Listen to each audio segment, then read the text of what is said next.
Vamos a iniciar la clase de hoy, el día 5 de octubre, en nuestra materia literatura, política y derecho. Estamos grabando como todas las clases para que queden a disposición de ustedes.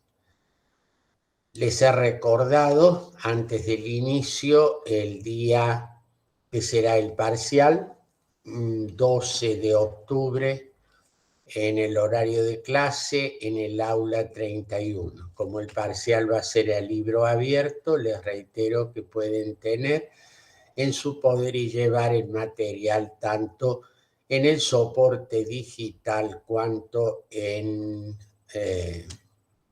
su expresión escrita, como ustedes prefieran, en una modalidad o en ambas.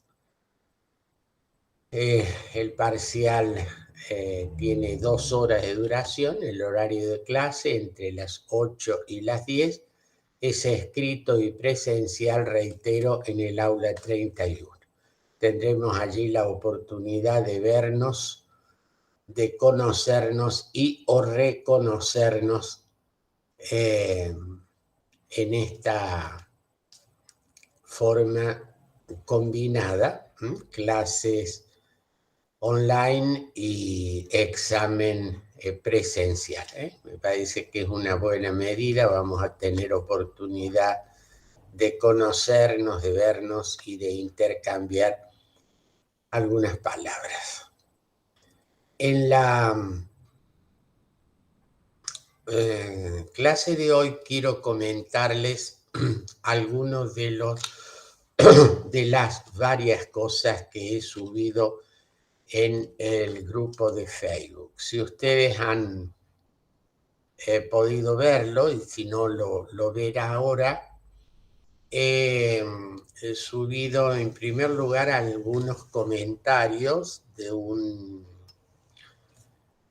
una revista digital que se llama Seúl, donde hay algunos comentarios que me han parecido muy pertinentes a esta película Argentina 1985, que está en cartelera y que me parece que está teniendo y va a seguir teniendo una amplia concurrencia de público.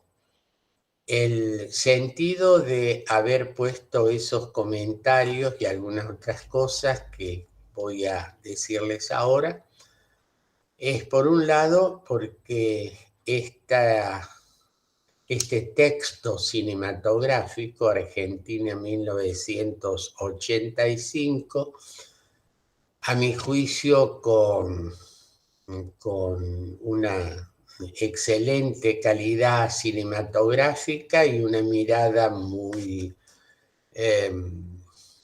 respetuosa de lo que fue aquel juicio memorable, el llamado juicio a las juntas. Me parecía buena oportunidad de abrir un espacio en nuestra materia para, por un lado, incentivarlos a que ustedes vean la película, por otro lado, a que lean los comentarios y que ustedes puedan también formular sus comentarios de cómo, en este caso, un texto cinematográfico nos pone en relación con un momento muy especial de la vida política y jurídica argentina, porque, como ustedes saben, fue la primera oportunidad y uno de los pocos casos mundiales en los cuales fueron sometidos a proceso penal aquellos responsables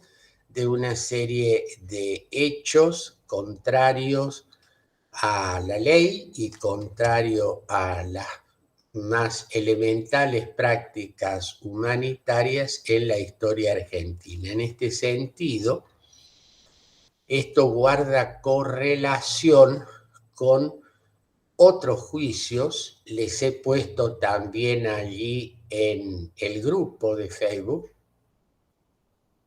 que fue uno, el juicio emblemático, el de Nuremberg, otro que ocurrió tiempo después, los llamados procesos de Tokio. En el primero se juzgaron a los responsables del gobierno de la dictadura nacional socialista. El tribunal fue un tribunal internacional, el primero de este tipo, y la base de otros que han funcionado en el ámbito de Naciones Unidas para juzgar los llamados crímenes de lesa humanidad. En Nuremberg, Tokio, Argentina, 1985, y también he colocado alguna referencia y van a encontrar a otros tribunales como fueron los que juzgaron al genocidio de Ruanda, Burundi, en los años 90 en África. Aprovechando la posibilidad de videos, películas que están en plataformas digitales, les he acercado, además del comentario, los comentarios a los que he hecho referencia de la publicación Seúl sobre Argentina en 1985, una versión de Los juicios de Nuremberg. Es una película que está en su versión castellana, una grabación no sobre la película que está en cartelera Argentina 85, sino un documento de época sobre este tribunal que funcionó en 1985, en el cual Estracera y Moreno Campos fueron los fiscales titular y adjunto, un documento que no es, repito, la película, sino una grabación de la época y algún otro material más. Como siempre les digo, el material es tal vez más amplio de lo que ustedes puedan ver, leer, para responder a la materia, pero queda para que ustedes con tiempo lo puedan ir analizando. Es un poco más de lo que vamos a utilizar, pero aprovechando, reitero, la coyuntura de que está en cartelera Argentina en 1985, quería llevar con otro material audiovisual y también algún material documental, comentarios y demás, a este tipo de procesos que fueron inéditos al comienzo de al finalizar la Segunda Guerra Mundial, es decir, a comienzos de ese largo periodo de paz, a veces enrarecido por amenazas de guerra, que se abrió desde 1945 a la fecha. La idea, la novedad que está allí presente es cómo pueden ser sometidos a proceso penal en tribunales nacionales Es el caso Argentina 1985. También el caso de tribunales alemanes están allí en el material, que juzgaron los crímenes de Ruanda, imputando a uno de los responsables. Eso fue en un tribunal alemán. Más allá de los tribunales internacionales, como el de Nuremberg y el de Tokio, que fueron tribunales paradigmáticos, y los tribunales penales internacionales permanentes en la órbita de Naciones Unidas, o aquellos tribunales que se han ido constituyendo también internacionales para juzgar crímenes de lesa humanidad. Lo que ocurrió en Yugoslavia, en la ex Yugoslavia, en Ruanda, Urundi, en lo que ocurrió en el Asia con motivo de los Khmer Rojos en Camboya. Como ustedes saben, han estudiado en Derecho Internacional estas creaciones que han tenido mucha discusión en cuanto a la jurisdicción internacional, han puesto en la lupa un tema fundamental: el respeto por los derechos humanos y la posibilidad de juzgar la violación a los mismos, ya sea en tribunales nacionales o internacionales. Este es el tema al que yo quería hacer referencia con esta producción cinematográfica. Otras se dieron en el pasado. De hecho, los procesos de Nuremberg se han convertido en términos cinematográficos en un verdadero clásico sobre el tema, al cual yo diría un alumno de Derecho nunca debe dejar de asomarse y de rever si ya vio, o de ver si no vio por primera vez, y de, como siempre, vuelvo sobre el tema de reflexionar sobre estas cuestiones. Esta es la primera cosa que quería plantearles en la clase de hoy. La segunda cuestión que quería plantearles, y volviendo a los textos que ustedes están analizando o van a analizar en función de lo que hemos ido señalando en el programa, se trata de autores. Ahora hago un breve comentario de un texto que no es una novela, es un ensayo que ya está en el tiempo bastante viejo, pero no es un texto que haya envejecido. Es el texto de André Gide sobre el regreso a la URSS. Ese texto de André Gide, que tienen ustedes allí en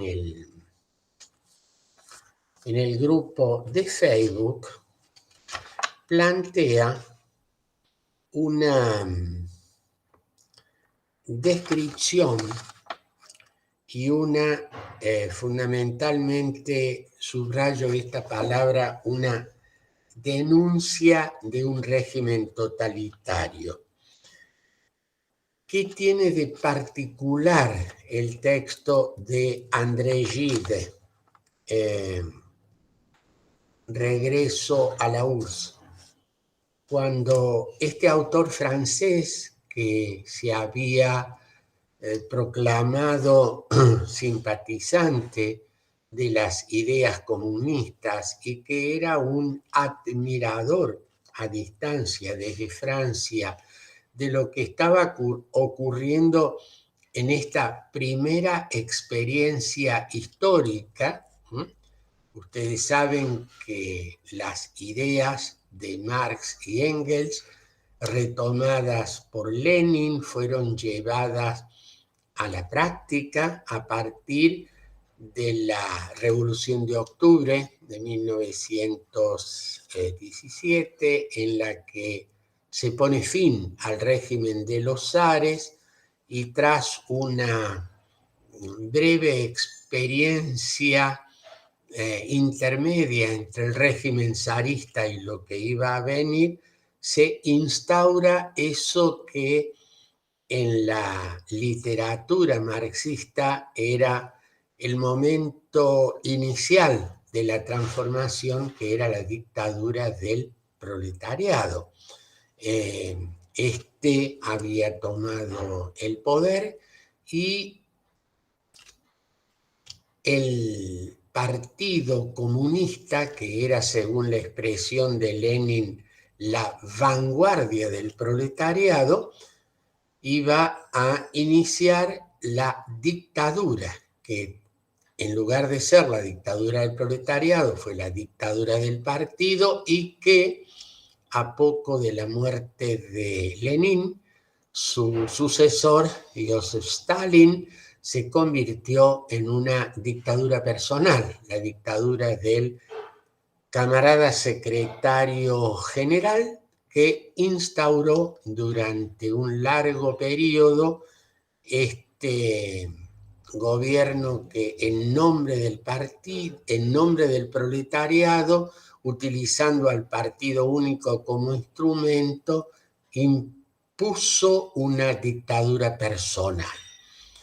Durante las primeras décadas, la década del 20 y la década del 30, a muchos literatos, filósofos, políticos del mundo comenzaron a mirar esta experiencia con admiración. Esto, entre comillas, se llamaba la patria del socialismo, despertaba la admiración. Desde lejos, André Gide admira esta realización, va a la Unión Soviética, la visita y es elogiado allí, y su mirada, una mirada muy, muy lúcida, no diríamos prejuiciosa, porque lo ve con ojos de un militante, de un simpatizante a esta nueva realidad.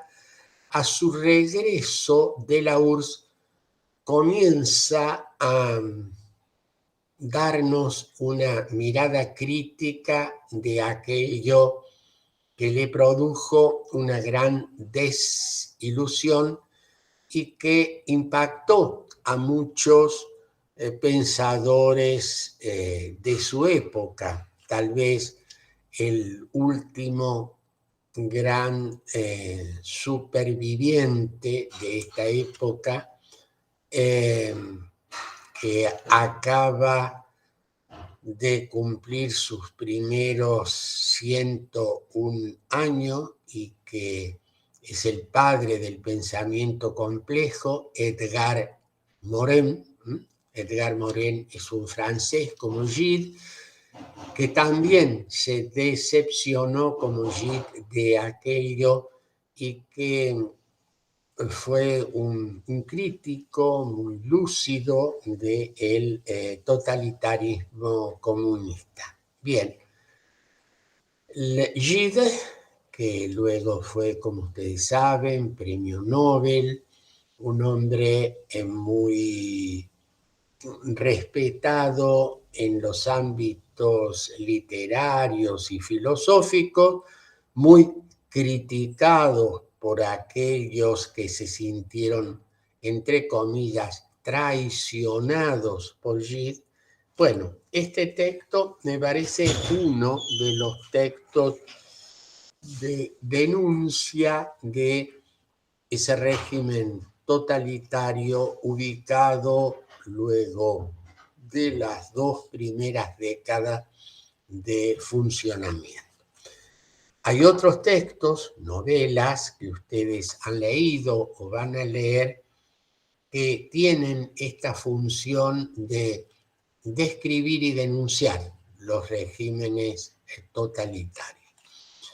Esto es lo que quería presentarles ahora y me gustaría oír, como siempre, los comentarios de ustedes y los avances que están haciendo sobre el material a leer.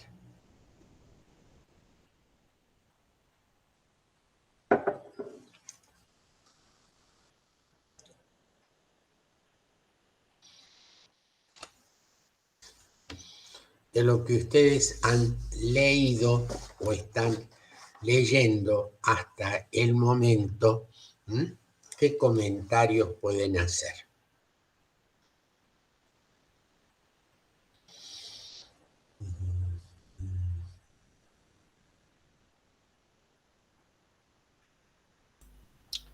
Bueno, yo he venido leyendo, además del Tirano Banderas, el texto de Hannah Arendt.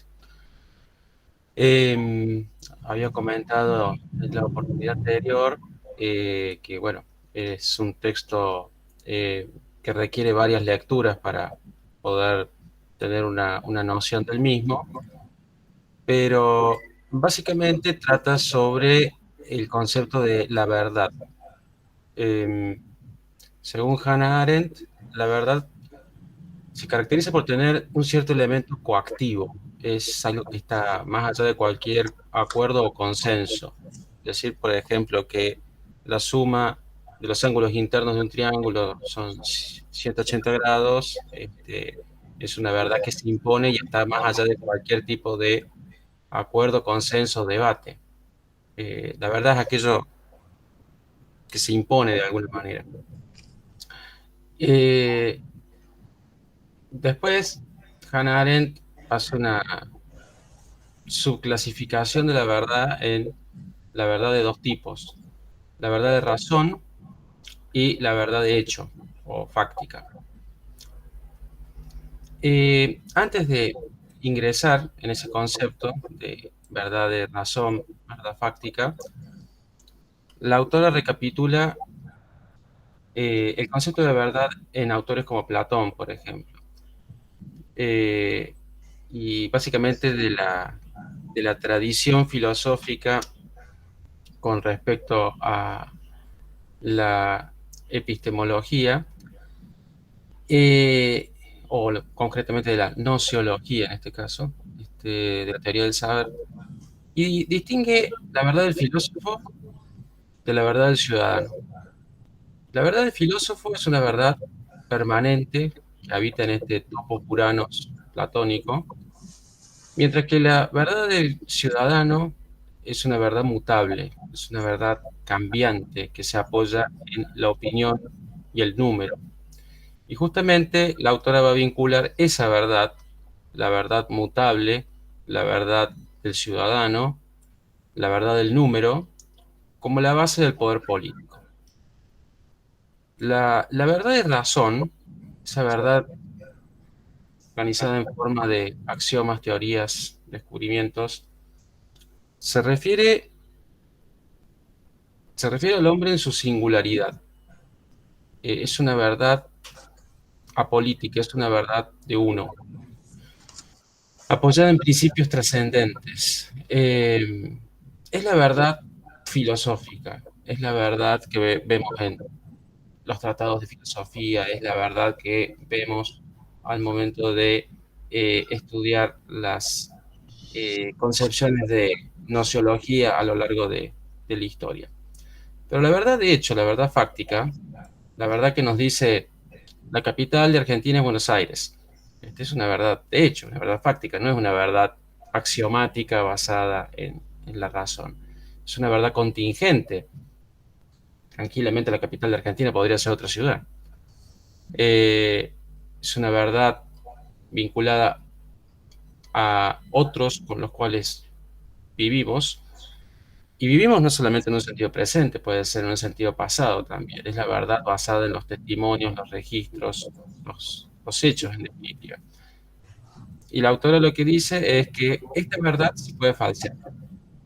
Y justamente el poder político se apoya en este tipo de verdad, en la verdad de hecho, la verdad fáctica. La verdad de razón, la verdad filosófica en principio no representa una amenaza para el poder político, pero la verdad de hecho sí. Y justamente como esta verdad de hecho se basa en los testimonios están sujetos a pasiones e intereses. Esta verdad de hecho es discursiva, por lo tanto puede dar lugar a lo opuesto de la verdad, la mentira. Y la autora diferencia aquí lo que es la mentira de lo que es la ignorancia. Uno puede equivocarse o ignorar algo, y otra cosa es mentir directamente.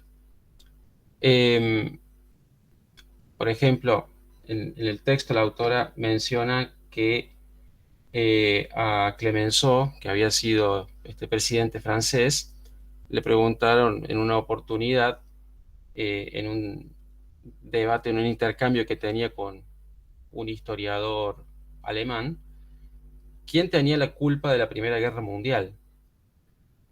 Y él respondió, la culpa no sé, pero lo que sí sé es que los alemanes ingresaron en Bélgica en el año 1914 y no al revés. Eso es un hecho.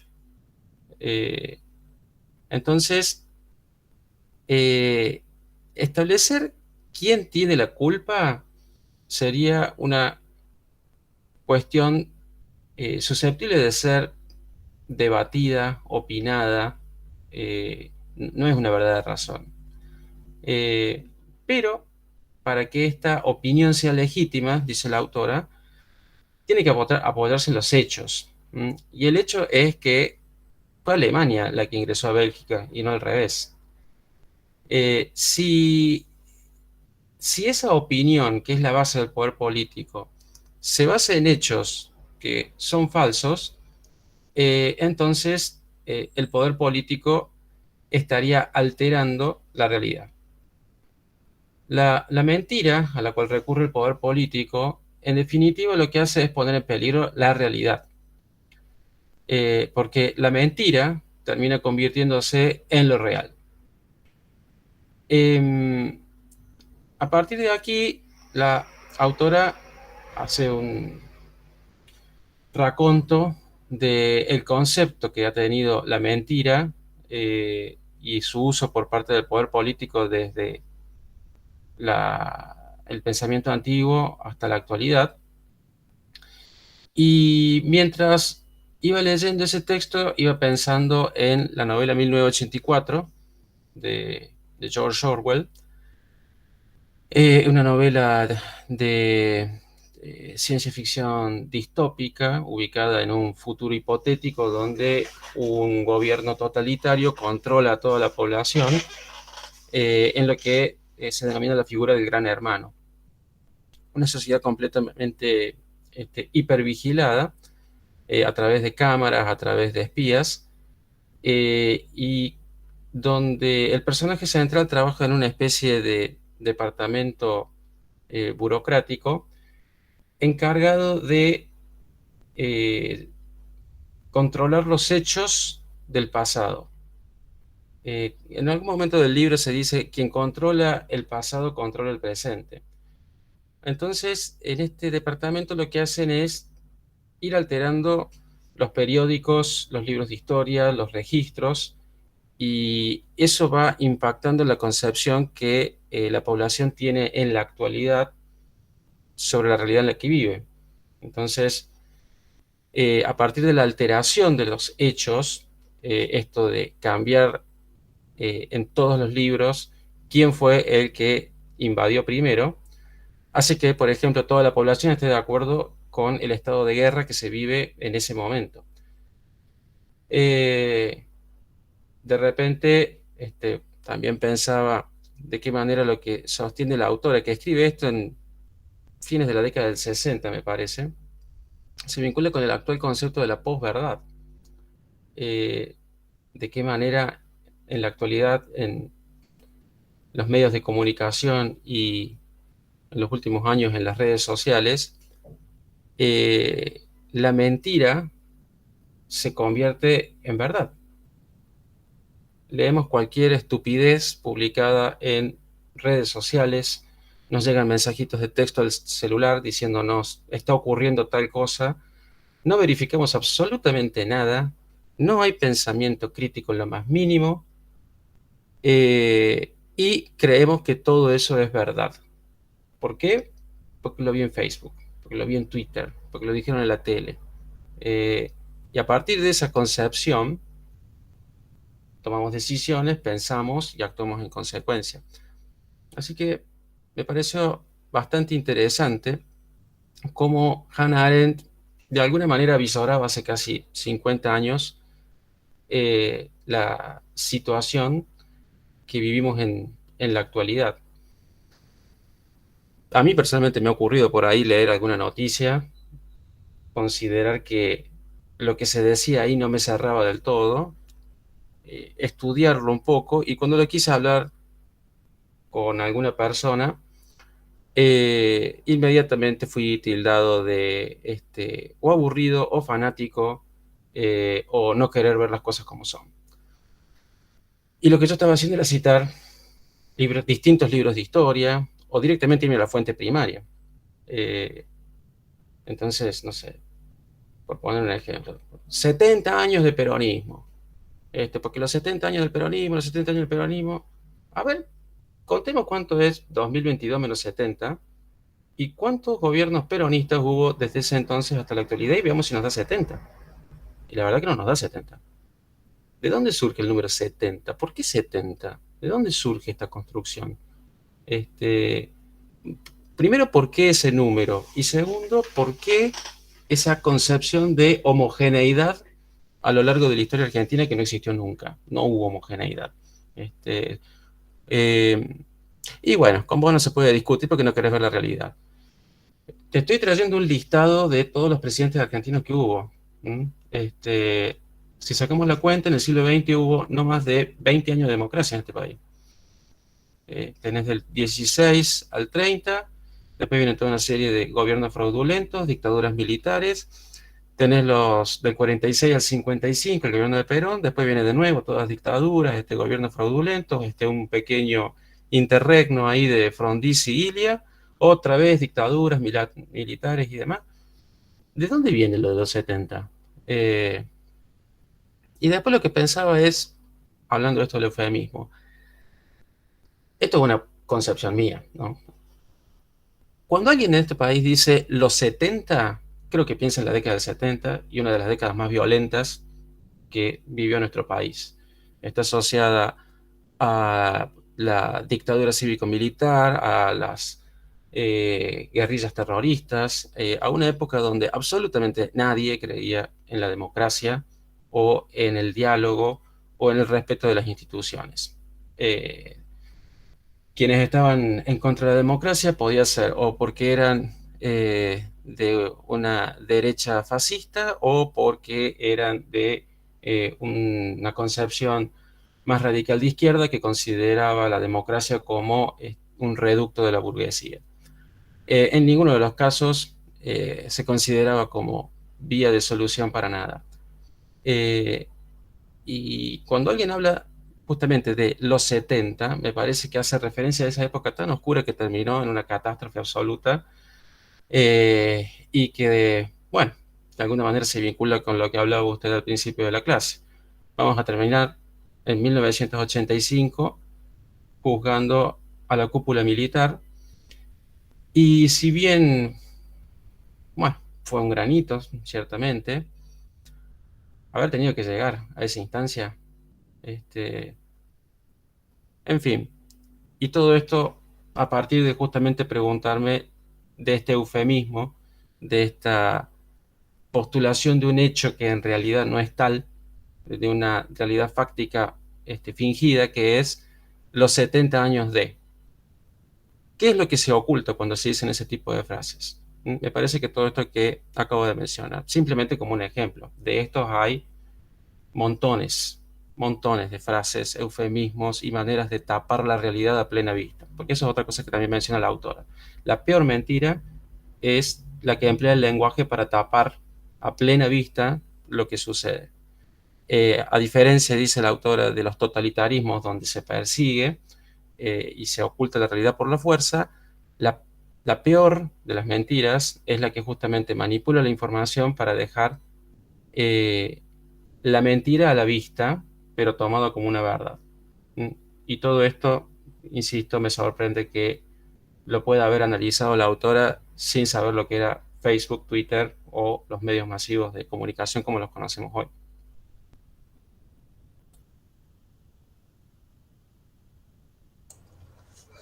Bueno, Diego, una vez más, tus observaciones son pertinentes, fruto de haber reflexionado acerca de un texto, en este caso el texto de Hannah Arendt. Y de paso hago un paréntesis. Ayer estaba hablando con la doctora Ferrero, que fue quien les dio la clase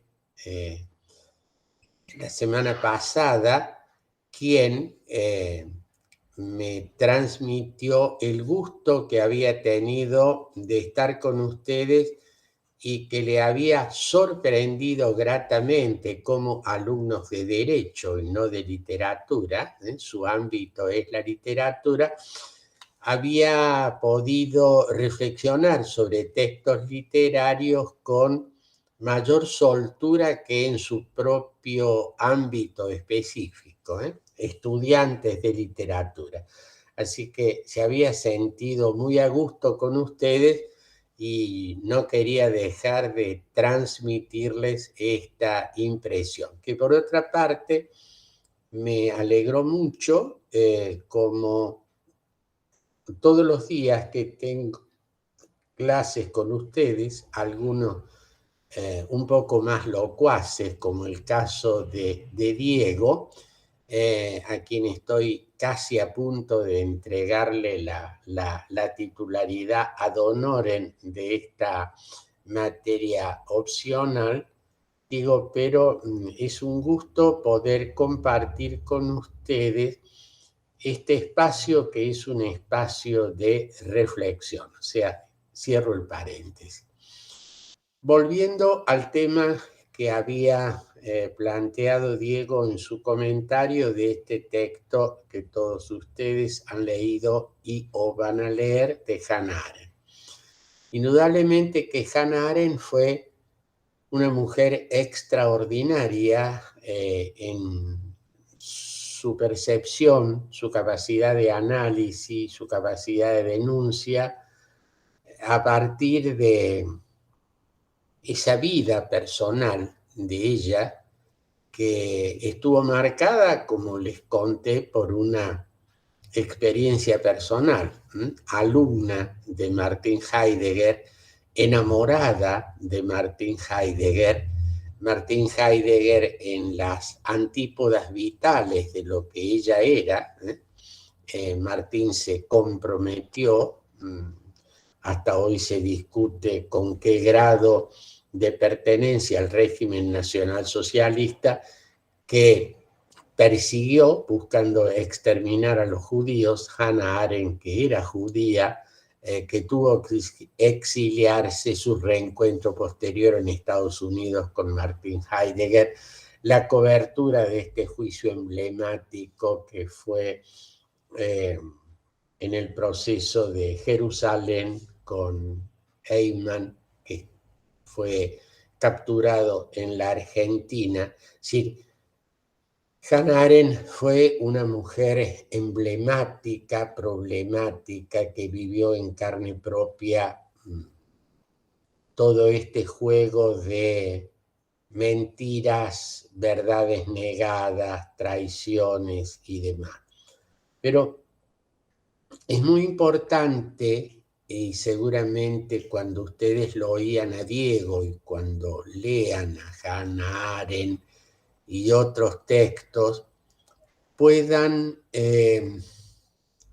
relacionarlo con lo que nos está pasando, con lo que nos ha pasado, con lo que nos está pasando en el debate político nacional, con lo que nos está pasando en el debate político internacional, con lo que nos ha pasado en ese debate tan lleno de lugares comunes sobre nuestro pasado histórico, ¿no? Y cómo es importante rescatar el valor de la verdad, no repetir acríticamente una serie de expresiones. Me pareció excelente lo de los 70 y lo escuché con atención a Diego cuando hablaba de esto que se ha convertido en una suerte de muletilla, ¿no? Los 70 años de peronismo, que no resiste un análisis objetivo y que se coloca como un cliché, se mete en 70 años complejos, turbulentos de la vida política argentina para, por ejemplo, adjudicar sus males a una determinada sigla política sin preguntarse, en definitiva, por ejemplo, qué es el peronismo. Me toca de cerca este tema que planteó Diego, porque allá lejos y hace tiempo me dediqué a estudiar una parte del proceso peronista, lo circunscribí temporalmente al año 46, que comienza el primer gobierno constitucional de Perón hasta 1955.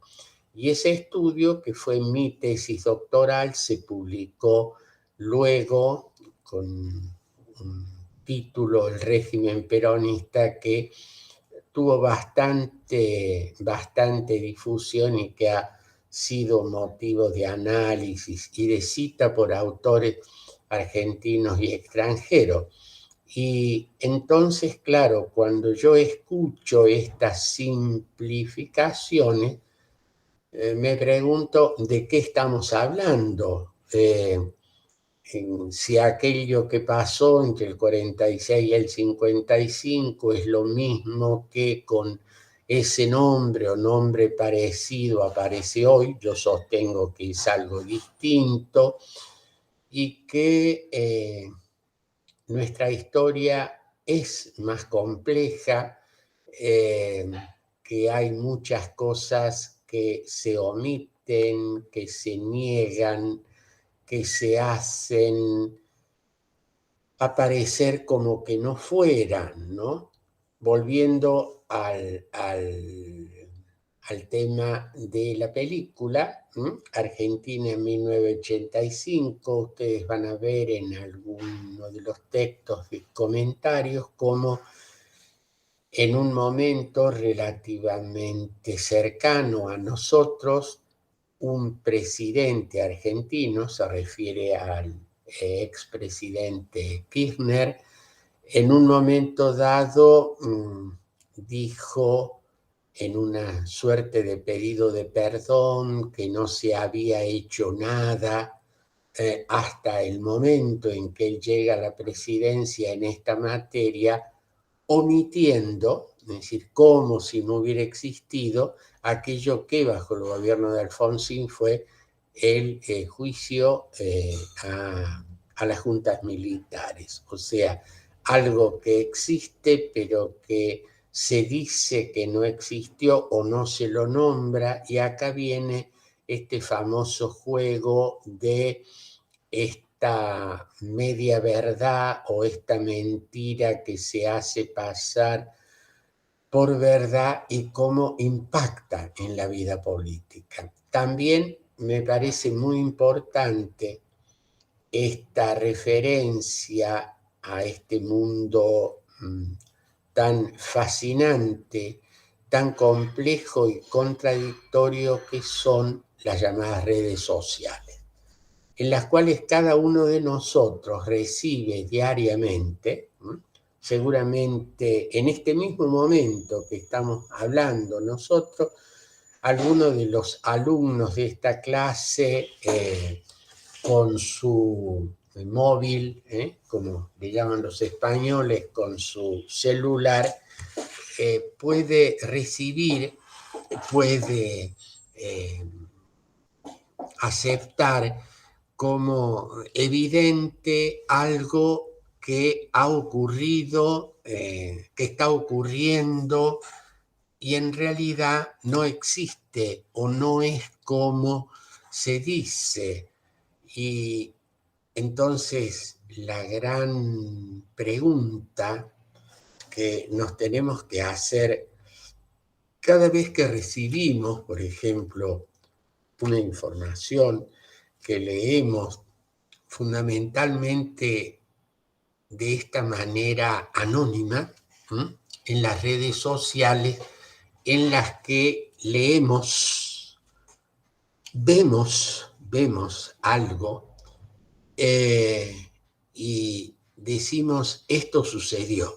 Y en realidad no sucedió porque aunque hubiere sucedido lo que la imagen nos muestra, se corresponde a otro momento y a otro contexto y termina siendo una mentira.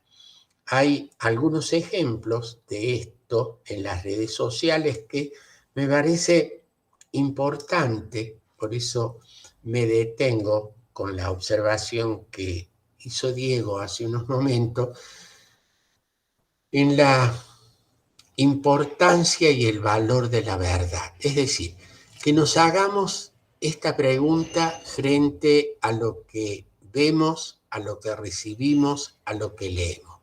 ¿Será verdad? Y hoy todos estamos en condiciones de hacer dos cosas: de repetir acríticamente por comodidad, por una creencia ingenua o porque eso que llega se adecua a nuestra percepción política o ideológica, entonces lo hacemos correr porque ratifica lo que nosotros pensamos sobre determinadas personas o sobre determinadas circunstancias sin hacer la más mínima constatación. Y de pronto, voy a citar dos ejemplos, uno es más viejo, otro es muy actual. Ustedes saben que en este momento hay un conflicto en las escuelas de la ciudad de Buenos Aires. Un grupo de estudiantes y algunos padres han tomado colegios y están formulando una serie de reclamos. En uno de esos reclamos se habla de la mala calidad de las viandas que los alumnos reciben y se ha mostrado una imagen de unos sándwiches de jamón y queso que están abiertos y el fiambre en mal estado. Entonces, la idea es de que se ha mostrado, hemos podido ver, la mala calidad de estos alimentos, o para decirlo de una manera más simple, cómo se distribuyen alimentos podridos en las escuelas de Buenos Aires hoy, y eso ha originado el conflicto. Han visto las imágenes y mucha gente dice, sí, hemos visto los sándwiches de tal.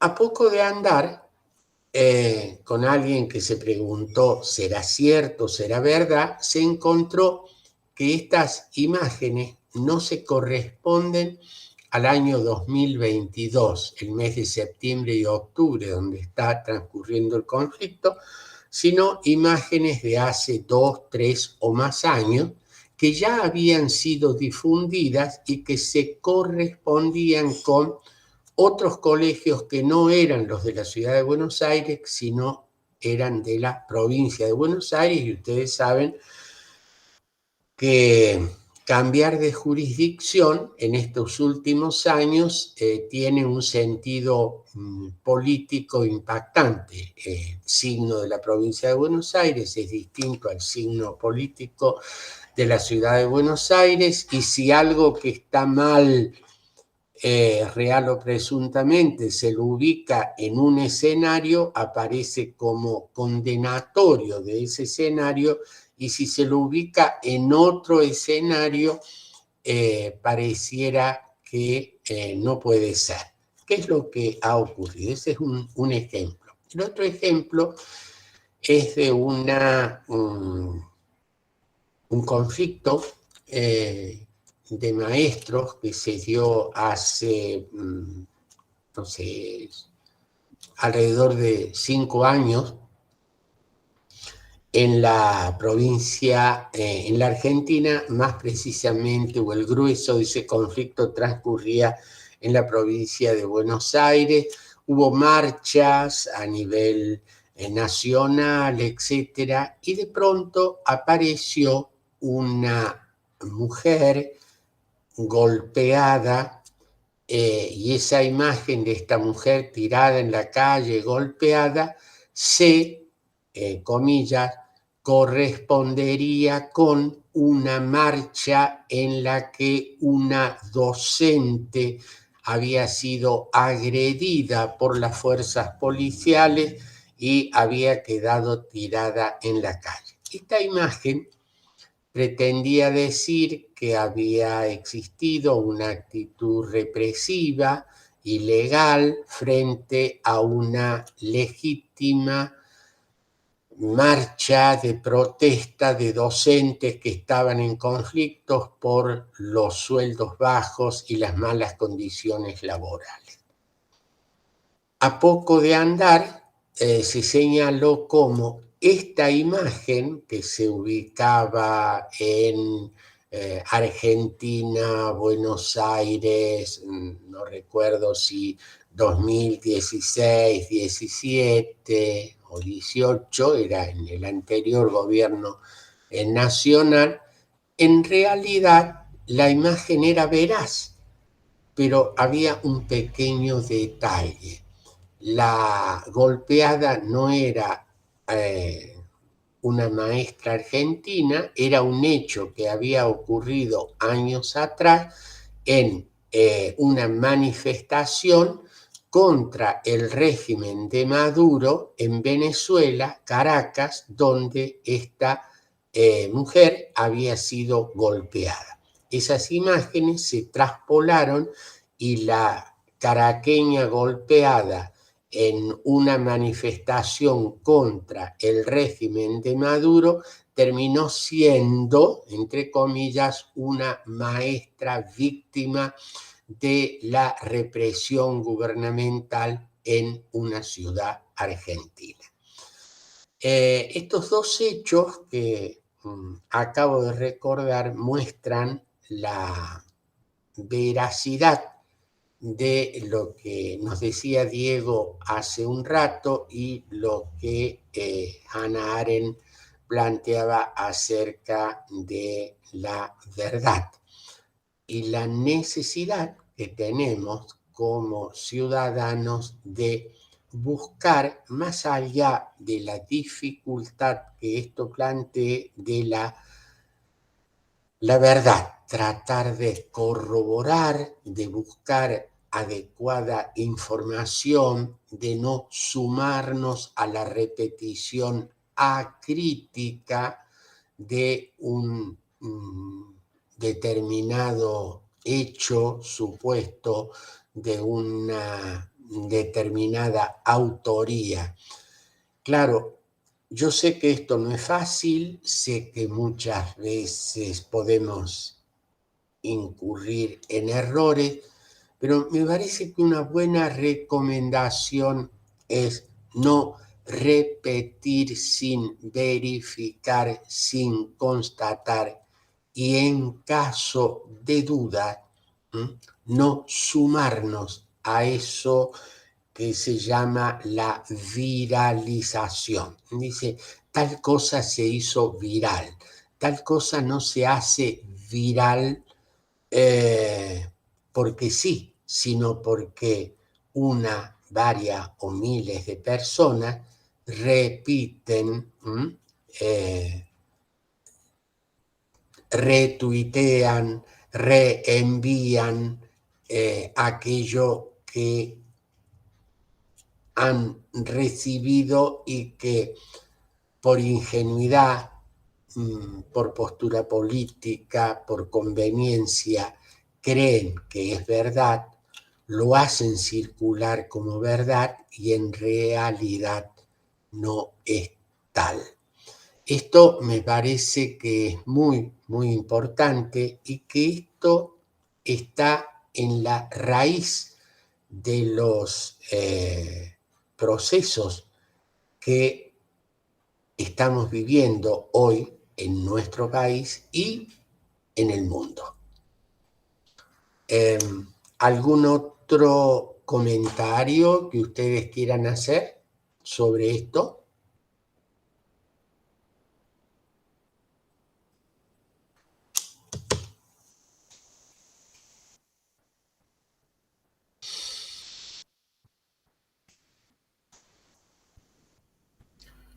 Bueno, recapitulando, sí, efectivamente es muy complicada la situación porque la propia fuente de la información que es verosímil, pero que no es verdadera, interesante la distinción entre la verosimilitud y la veracidad. Decía, lo paradójico es que recurrimos a la misma fuente que nos engaña. Le estoy pidiendo al zorro que me cuide el gallinero. Efectivamente, de estos ejemplos que usted ha mencionado hay montones.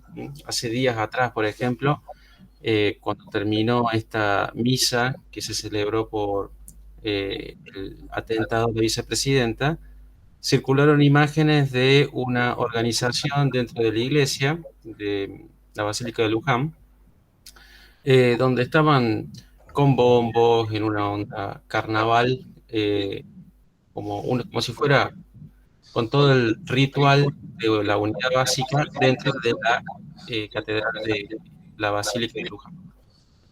Bueno, se volvió viral, efectivamente, generando un enorme rechazo por el empleo de este lugar sacro, la basílica, para un ritual típicamente partidario.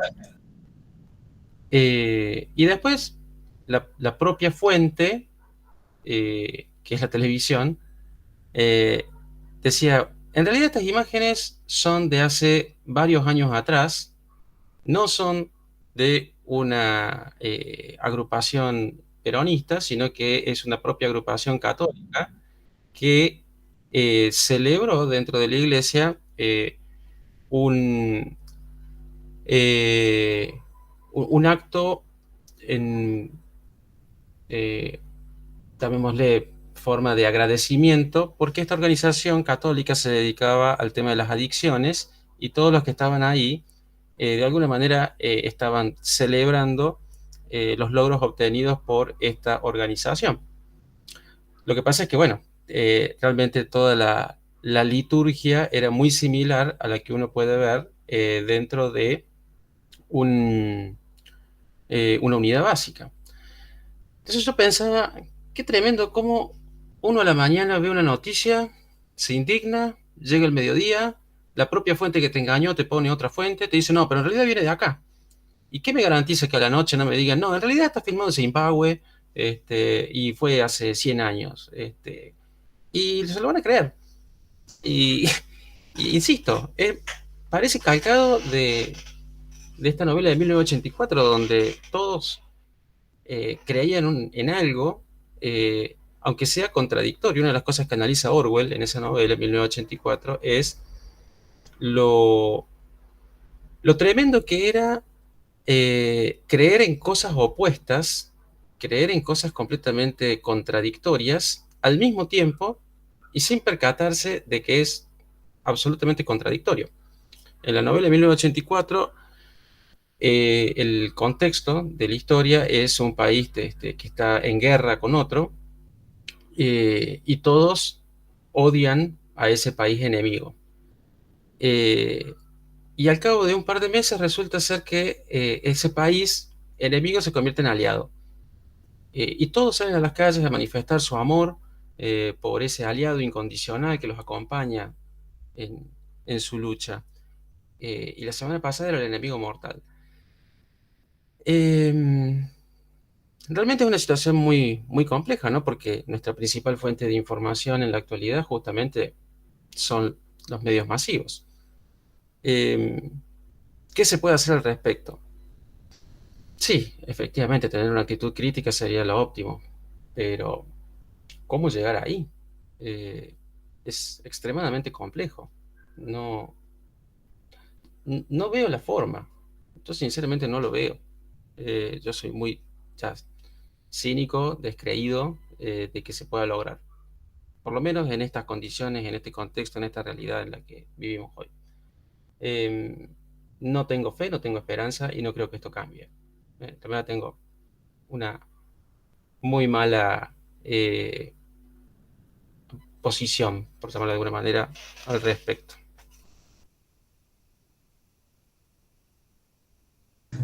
Comprendo la desesperanza de Diego, incluso en este ejemplo que nos puso, como la misma fuente nos dijo a mediodía que no era verdad lo que nos había dicho a la mañana, y quién podía asegurar que a la noche no podía cambiar.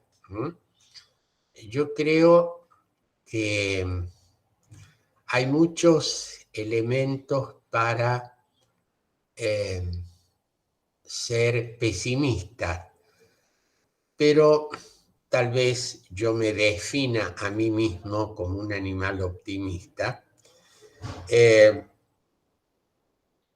Y creo, y cada vez que digo esto me recuerdo, o sea, me adjudico a mí mismo ser un animal optimista, y una vez le decía a un querido colega, profesor ya muerto de la Universidad de Tucumán, discutiendo, fue un notable autor de textos políticos, me refiero a Arturo Ponsati. Entonces él, cuando me oía hablar de esto, me recordaba la frase de un anarquista español que en la guerra civil fue fusilado, y que solía decir que el optimismo es el opio de los imbéciles. Esta fue su última frase antes de que lo fusilaran. Y bueno, y me lo decía varias veces cada vez que yo le decía que era optimista. Entonces ya después había optado por decirle, bueno, a pesar de ser este el opio de los imbéciles, sigo diciendo esto. Yo lo que digo es que los pesimistas somos optimistas, solamente que estamos bien informados.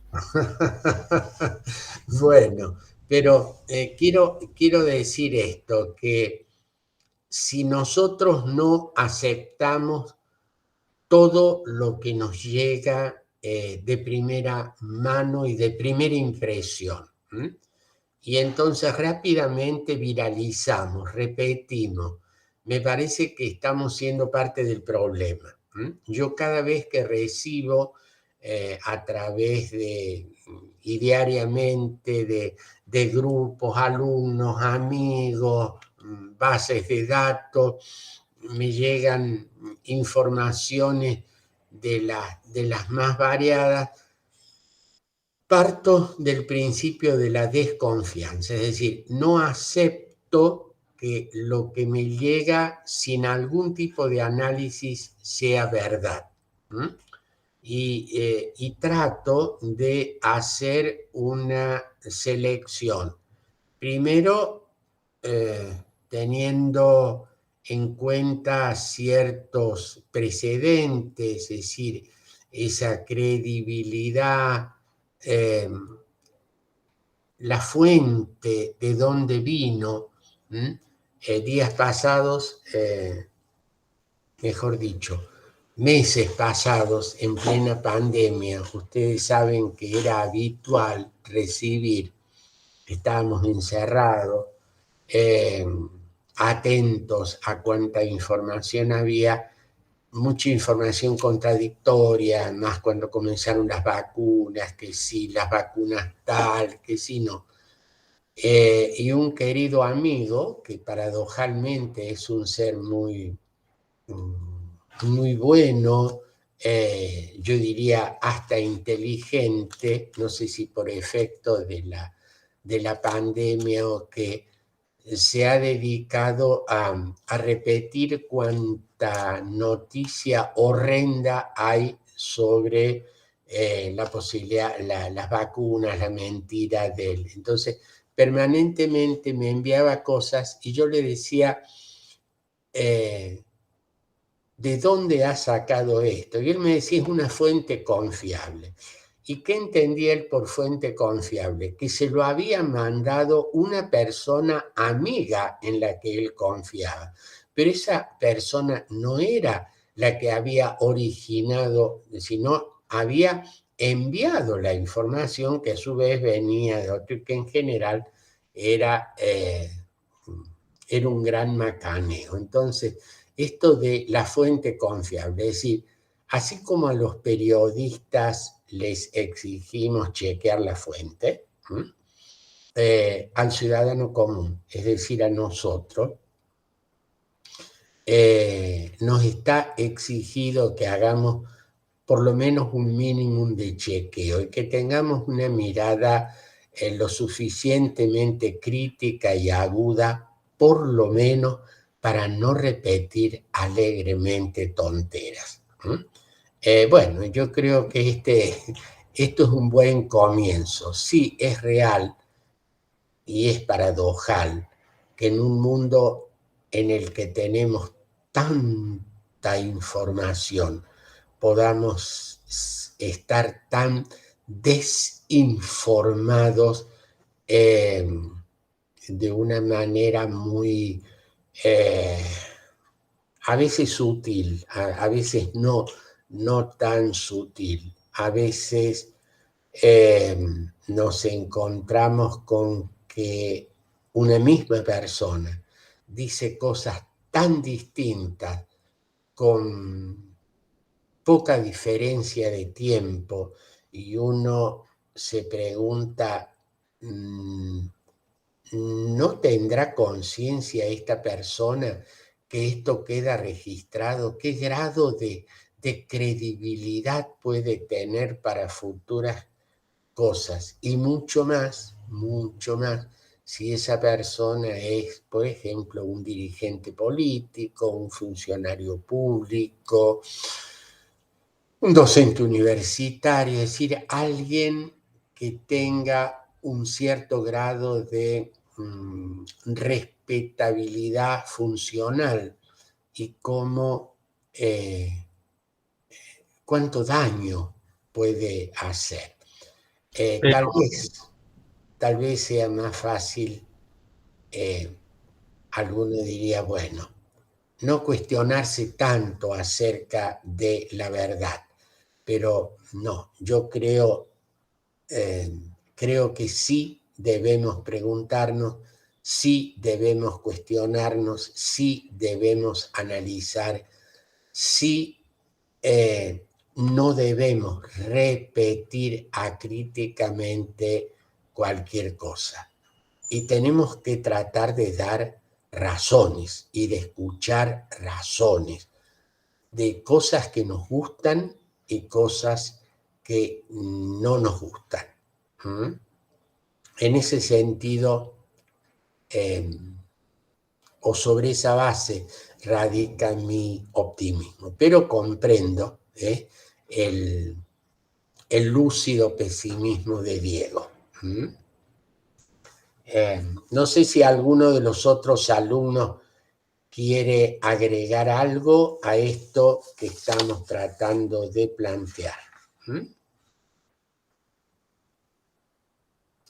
Los escucho muy silenciosos. ¿Mm? Una paradoja, los escucho silenciosos. Veo que Hernán se ríe desde su búnker. Y bueno, Elda dice, el silencio es mi compañero habitual, en razón de que ella trabaja en un cementerio y dice, no quiero romper la paz. Sí, doctor. Había un autor, no me recuerdo cuál era, decía, ay Señor, ya ni en la paz de los sepulcros creo. Bueno, pero parece que Elda quiere mantener el silencio. Bueno, muy bien. Entonces, yo los animo a que por favor lean, seleccionen el texto de la larga lista, así como Diego pasó de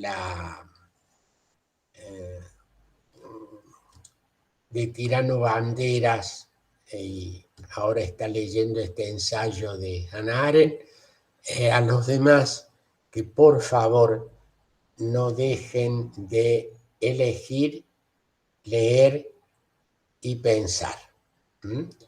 Yo sé que esto puede resultar a veces muy cansador, y como una vez me decía un alumno en clase, profesor, dice, ¿por qué no sigue usted hablando? Nosotros tomamos nota y después repetimos lo que usted ha dicho.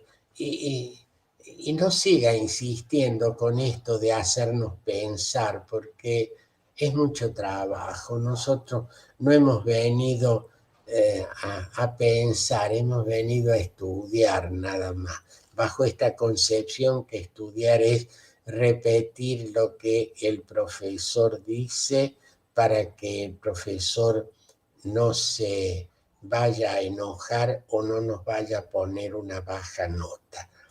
Soy de los que siguen pensando que el alumno tiene que pensar con su propia cabeza y no repetir lo que escucha en clase. Bueno. Pero doctor, yo creo que eso es lo que el sistema quiere como hacer. Yo no sé qué edad tiene Diego, pero yo estoy muy orgullosa de tener un compañero así, porque realmente en este momento necesitamos la juventud, que sean pensantes como Diego, porque si no vamos a seguir estando como estamos ahora, que votamos lo que sea para no estar mal, pero realmente no nos dejan pensar. Y esta materia, usted, que la da muy bien, yo con la edad que tengo, a mí se me ha abierto un montón el panorama y razono, yo no pongo, doy un ejemplo, ¿no? Yo ya no pongo el voto así, si no lo pongo pensando, ¿me entiendes? Y ya no hay chicos como Diego, que tendría que ya, o sea, que la juventud comiencen. Yo lo felicito a Diego, no sé la edad que tiene, puede ser mi hijo, pero... Bueno, gracias, pero hay cosas más interesantes de qué enorgullecerse. Vaya nomás que por algo más alto. Es mi forma de, o sea, de expresar lo que Diego está diciendo y es muy, yo lo escucho porque realmente es un chico que está sobre la tierra, con los pies en la tierra. Bueno, muchas gracias. Yo lo que digamos, propongo, es que a veces me da la sensación de que, hablando de esto de, bueno, ¿por qué no se nota mucha participación por ahí de las clases? Eh, Creo que lo que tiene que ver con esto que mencionabas vos, Elda, y el profe. Eh, no, mejor no hablo porque no vaya a ser que no le guste lo que digo. Mejor no hablo porque voy a quedar como un idiota.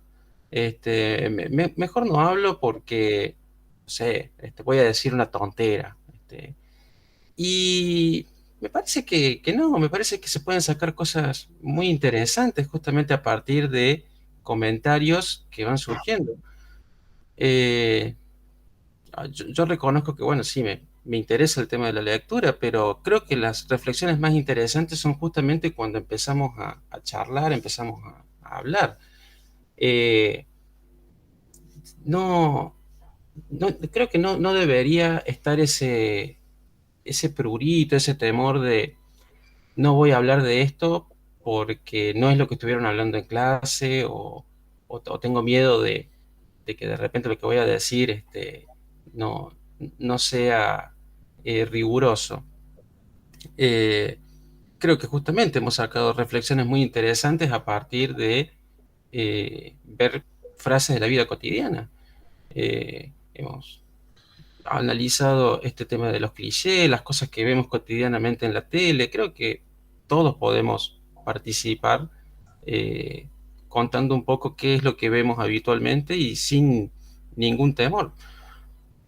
Por lo menos creo, profesor, que hemos podido expresar distintos puntos de vista, de distintas materias, de distintos temas, con absoluta cordialidad y no sé, me parece que el resto de los compañeros podría hacer lo mismo sin ningún temor. Sencillamente hablen, digan qué piensan. No hay problema, o sea, se pueden sacar reflexiones muy interesantes. Eh, eh, yo por ahí no quiero capitalizar la conversación, la charla, porque en mi vida cotidiana me ocurre que por ahí me pongo a hablar con alguien y me dice, ay, por favor, que se calle. Este, eh, Así que, bueno, insisto, eh, hablen, charlemos. Es una excelente oportunidad esta para justamente comentar lo que vemos cotidianamente en películas, en libros, en series. Eh, Podemos, creo que, hacernos aportes muy, muy interesantes. Sí, mira, fíjate, Diego, justamente yo tuve clases en reales y la doctora nos explicaba y se preguntaba el por qué el alumno no habla, en los exámenes no habla, en las clases tampoco no habla, por lo menos algo, decir algo, una opinión, como decís vos, que no sea correcta, pero en este momento el alumnado no habla, Ujú. la gente Sí, no bueno, habla. creo que el miedo es paralizante. Me parece que el miedo paraliza, el miedo al ridículo, el miedo al reproche. Yo he participado en algunas clases en la Facultad de Derecho donde, a ver, pongo una experiencia personal, clase de contratos, reconocido profesor de contratos de esta facultad, hablando de los elementos del acto jurídico, discernimiento, intención y libertad. Dice, bueno, ¿qué es el discernimiento? Bueno, la facultad general de discurrir. ¿Qué es la intención? El querer. ¿Mm? Y en un momento, yo lo que le digo es, bueno, ¿no podría también considerarse que la intención es la facultad de discurrir, pero aplicada en el caso concreto? Sin decirle que en realidad lo que estoy diciendo lo saqué de Freitas, porque no quería sonar como un soberbio. No le quería decir de acuerdo a Freitas, la intención en realidad es la facultad de discurrir aplicada al caso concreto, que es otra forma de decir hacer lo que uno quiere. Yo a esta altura de los acontecimientos, señor, no me puedo poner a explicarle este Civil 1. Acá se supone que llegó a contratos habiendo ya aprobado la materia. En un anfiteatro con más de 100 alumnos. No, abandoné la carrera. Me fui. Me cansó. Me pudrió la falta de respeto. Entonces, por eso te digo, Elda, es complicado. Me parece que hay una cuestión por ahí de autoritarismo y también hay una cuestión de miedo, ¿sí? Y creo que, bueno, hay mucha gente que puede participar en esta clase y puede dar aportes muy interesantes porque están dadas las condiciones. Creo que aquí nadie le falta el respeto al otro. Nadie va a salir a decir al otro, pero mira, que si no se ha parado. Eh, y es una pena que me parece nos estemos perdiendo la oportunidad de interactuar y conocer un poco del otro. Creo que hay muchas cosas que podemos aprender de los demás. Sacarnos también prejuicios de encima. Y hablo desde, insisto, mi experiencia. Yo he tenido prejuicios y después la propia realidad me cacheteó para que me los saque de encima. Y creo que estos prejuicios justamente son a partir de interactuar con el otro. Desde esta escucha activa, reflexiva y queriendo aprender de algo. Por poner una analogía, eh, una persona que conocía sin grandes lecturas, ¿no? Una persona muy sensata, eso sí, muy sensato, pero sin grandes lecturas. Hablando de la música, una oportunidad, eh, me dice, a mí no hay bandas de música u orquestas u óperas que me desagraden. Siempre encuentro algún instrumento, alguna voz, algo que me gusta. Tiene que ser realmente todo muy malo para que no me guste algo. ¿Cómo puede ser que en una orquesta no haya al menos un instrumento que me guste cómo suena? O una voz en ese coro de que no me guste. Eh, y creo que la imagen metafórica que me da esta persona es muy vívida y muy práctica. En un curso donde tenés 100 personas y algunas voces sonarán más lindas que otras, pero es cuestión también de tener esta escucha activa, querer escuchar un poco qué es lo que está diciendo el otro. Así que hablen, simplemente digan qué película vieron, qué serie les llamó la atención. Nadie los va a criticar. Y si hay una crítica, va a ser una crítica serena, constructiva y sin faltas de respeto. Me, me parece, no sé, digo, ¿cómo lo ven ustedes? Bueno, tu exhortación, Diego, es muy importante. Yo voy a tratar de insistir o de seguir insistiendo frente a tus compañeros, ahora ya han quedado muy poquito, de que efectivamente hablen y participen, porque indudablemente que esto es un ejercicio. Es real lo que decía Elda, a veces lo advierto en mi larga experiencia docente que hay mucho de silencio, fundamentalmente en la Facultad de Derecho. Hay otras que son un poco más ruidosas, pero diríamos sí tiene que ver con un fenómeno complejo. A veces es temor, como decía Diego, temor a la sanción, temor a quedar en ridículo, temor a esto, temor a lo otro, pero tenemos que acostumbrarnos a participar y a hablar. Yo por eso les pregunto siempre, les insisto siempre, no puedo obligarles que hablen, pero les insisto que lo hagan. Tal vez mi forma de ser me llevó siempre a no quedarme, a no quedarme callado, ¿no? Y aún a veces que eso traía incomodidades. Una pequeña anécdota para ir cerrando. Hace mucho, fue el siglo pasado, yo era un joven, más joven que los más jóvenes de esta clase, que estaba cumpliendo el servicio de armas a la patria, o sea, cuando existía el servicio militar obligatorio. Claro, yo tenía 20 años y creía que lo sabía todo, además me faltaban 3 materias para ser abogado. La primera noche que recibimos instrucción teórica, de manos de alguien que era un joven subteniente, tenía un año menos que yo tenía 20, el subteniente tenía 19, nos dio nada más ni nada menos una clase sobre el Código de Justicia Militar.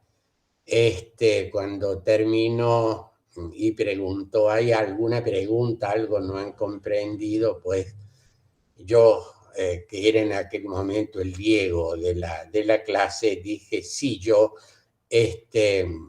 ¿y qué quiere decir? Que el Código de Justicia Militar viola la Constitución de la República. Le dije, así comenzó este diálogo cívico-militar que casi terminó cuerpo a tierra. Por supuesto que no entendió el joven subteniente razones, el joven cuasi abogado que era yo, creía que lo sabía todo, el joven subteniente creía que lo sabía todo y fue un verdadero diálogo de sordos, que lo único que me llevó a malquistarme con quien tenía poder de mando en ese momento, pero era superior a mí, él no podía quedarme callado y dije lo que pensaba. Bueno, a veces es incómodo. Lo que dijo Diego me hizo recordar esto, pero ya para recuerdos personales suficiente. Creo haberlo agotado en el día de hoy. Insisto, la lectura, insisto, que hablen, como decía Diego. Y si no hay nada más, nos despedimos hasta la próxima clase, que va a ser el día viernes 7. Bueno, profe, hasta luego. Muy bien, muchísimas gracias. Hasta luego, profe. Hasta luego, profesor. Hasta Gracias. luego, Hilda. Chao.